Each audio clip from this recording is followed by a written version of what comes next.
Topic है general studies paper second, जिसे हम GS2 कहते हैं। ये है general studies paper second. Maximum marks 250, time allow है 300।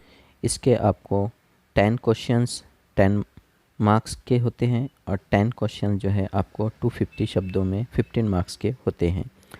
तो ये नोटिफिकेशन इंस्ट्रक्शन जो दिया हुआ है वो हिंदी माध्यम में दिया हुआ है फर्स्ट। नेक्स्ट इसके बैक साइड में आपको इंग्लिश में इंस्ट्रक्शन दी हुई है। इंस्ट्रक्शन है, please read each of the following instruction carefully before attempting questions. There are 20 questions printed both in Hindi and in English. Total 20 questions है, जिनका माध्यम हिंदी है वो हिंदी में, जिनका माध्यम इंग्लिश है वो इंग्लिश में। इसके अलावा कुछ लोग अदर लैंग्वेजेस को रेफरेंस देते हैं, इंडियन लैंग्वेजेस उर्दू, मराठी, गुजराती, सिंधी, वो अपना मेंस परीक्षा उस भाषा में भी लिख सकते हैं। अब स्टार्ट करते हैं हम क्वेश्चन नंबर 1। क्वेश्चन नंबर 1, लोक प्रतिनिधि अधिनियम के अंतर्गत भ्रष्ट आचरण के दोषी व्यक्तियों को अयोग्य ठहराने की प्रक्रिया के सरलीकरण की आवश्यकता है। टिप्पणी कीजिए। उत्तर आपको 150 शब्दों में देना है। वही क्वेश्चन इंग्लिश में है। There is a need for simplification of procedure for disqualification of persons found guilty of corrupt practice under the representation of people act. Comment answer in 150 words, only 10 marks.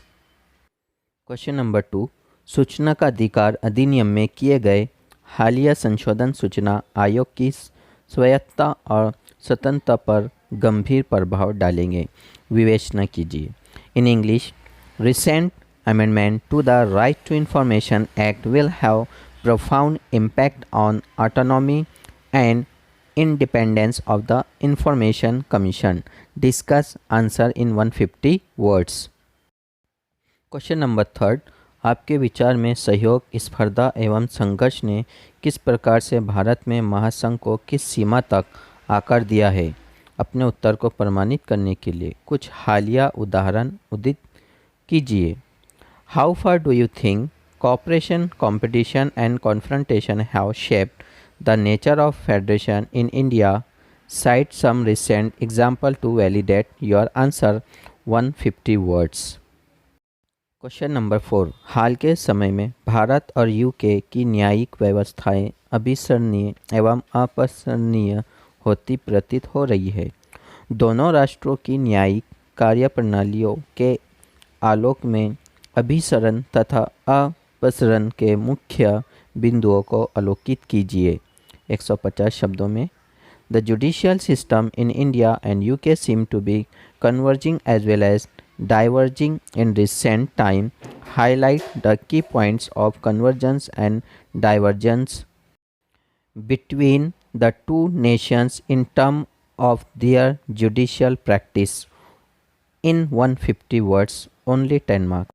Question number 5, एकदा speaker सदैव speaker. क्या आपके विचार में लोकसभा अध्यक्ष पद की निष्पक्षता के लिए इस कार्यप्रणाली को स्वीकारना चाहिए? भारत में संसदीय प्रायोजित की सुदृढ़ कार्यशैली के लिए इसके क्या परिणाम हो सकते हैं? 150 शब्दों में लिखना है। In English, once a speaker always speaker. Do you think this practice should be adopted to impart objectivity to the office of the Speaker of Lok Sabha? What could be its implications for the robust functioning of parliamentary business in India?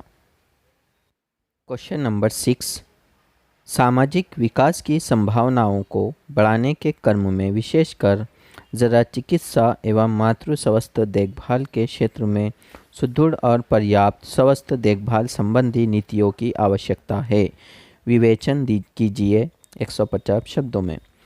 In order to enhance the prospects of social development, sound and adequate health care policies are needed particularly in the field of geriatric and maternal health care. Discuss in 150 words. Question number 7। आर्थिक प्रदर्शन के लिए संस्थागत गुणवत्ता एक निर्णायक चालक है। इस संदर्भ में लोकतंत्र को सुदृढ़ करने के लिए सिविल सेवा में सुधारों के सुझाव दीजिए 150 शब्दों में। Institutional quality is a crucial driver of economic performance. In this context, suggest reform in civil services for strengthening democracy. Answer in 150 words. Question number 8। चौथी औद्योगिक क्रांति डिजिटल क्रांति के प्रादुर्भाव ने ई गवर्नेंस को सरकार का अविभाज्य अंग बनाने में पहल की है। विवेचन कीजिए 150 शब्दों में। The emergence of fourth industrial revolution, digital revolution, has initiated e-governance as an integral part of government. Discuss. Answer in 150 words. Question number 9. कोविड-19 महामारी के दौरान वैश्विक स्वास्थ्य सुरक्षा प्रदान करने में विश्व स्वास्थ्य संगठन WHO की भूमिका का समालोचनात्मक परीक्षण कीजिए। Critically examine the role of WHO in providing global health security during the COVID-19 pandemic. Answer in 150 words. Question number 10. America एवं यूरोपीय देशों की राजनीति और अर्थव्यवस्था में भारतीय प्रवासियों को एक निर्णायक भूमिका निभानी है। उदाहरणों सहित टिप्पणी कीजिए 150 शब्दों में। Indian diaspora has a decisive role to play in the politics and economy of America and European countries. Comment with example. Answer in 150 words. Question number 11। यहाँ से आपको सभी प्रश्न 15 मार्क्स के हैं।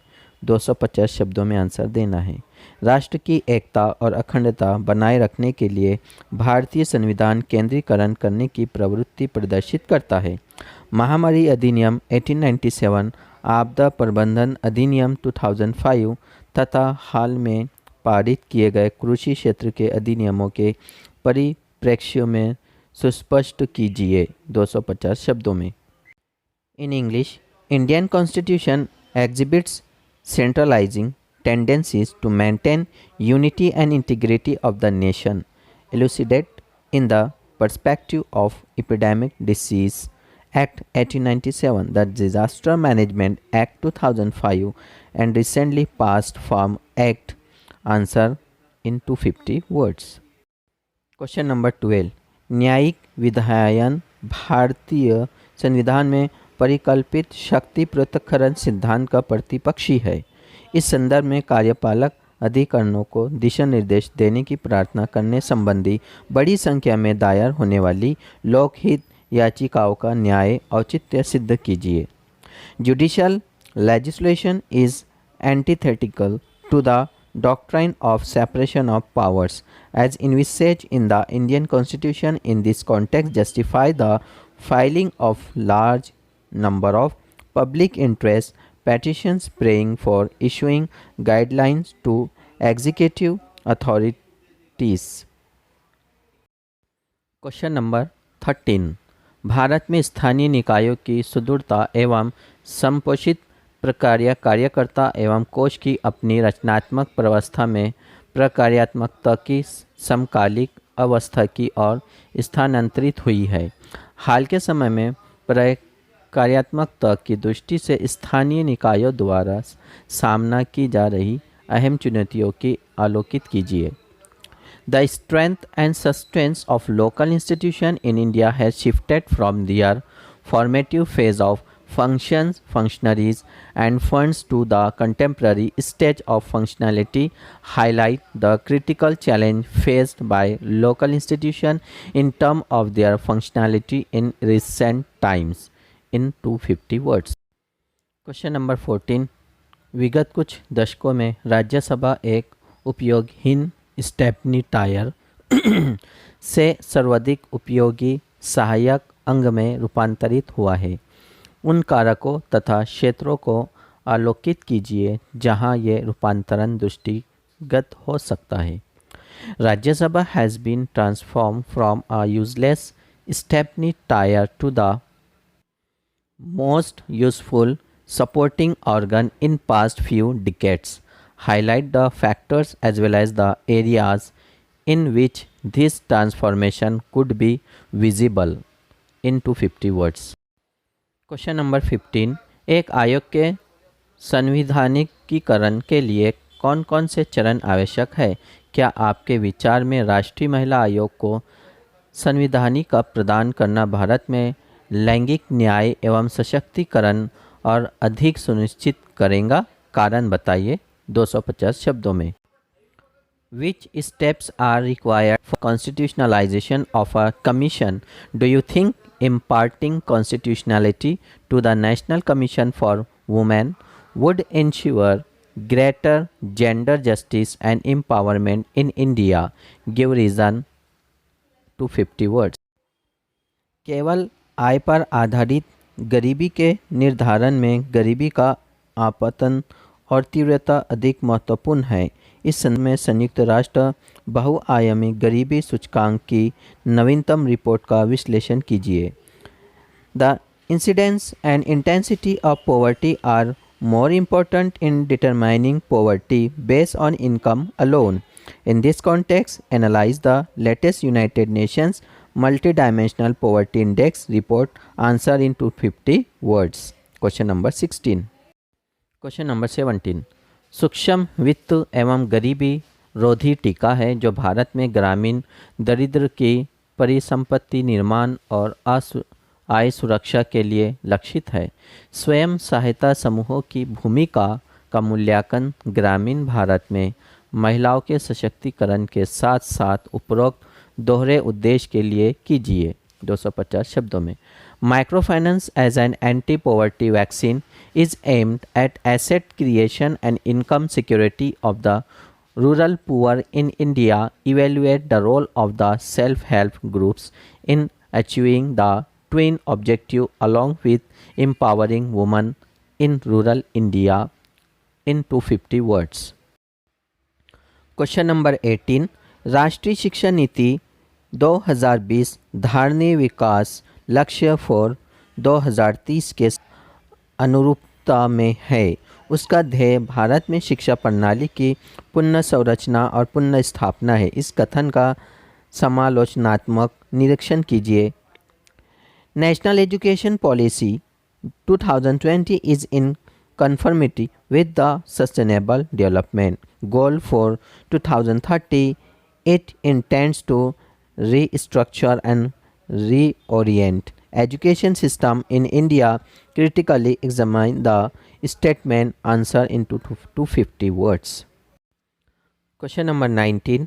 चतुर्भुजीय सुरक्षा संवाद क्वाड वर्तमान समय में स्वयं को सैनिक गठबंधन से एक व्यापारिक गुट में रूपांतरित कर रहा है। विवेचना कीजिए 250 शब्दों में। Quadrilateral security dialogue quad is transforming itself into a trade bloc from a military alliance. It presents time. Discuss in 250 words. Question number 20. Bharat रूस समझौतों की तुलना में भारत अमेरिका रक्षा समझौतों की क्या महत्ता है? हिंद प्रशांत महासागरीय क्षेत्र में स्थायित्व के संदर्भ में विवेचना कीजिए 250 शब्दों में। What is the insignificance of Indo-US defense deals over Indo-Russian defense deals? Discuss the with reference to stability in the Indo-Pacific region. Answer in 250 words. My dear students, ये थे टोटल 20 क्वेश्चंस और ऑल क्वेश्चन जो है compulsory है। Question number 1 से 10 आपको each question पे जो है 10 मार्क्स है। देन 11 से 20 जो क्वेश्चंस है उस पर आपको 15 मार्क्स मिलते हैं ईच क्वेश्चन पे, हर क्वेश्चन पर। इसलिए टोटल जो है 250 मार्क्स का GS2 जनरल स्टडीज़। तो माय डियर स्टूडेंट, फिर मिलते हैं हम ऐसे। Best of luck.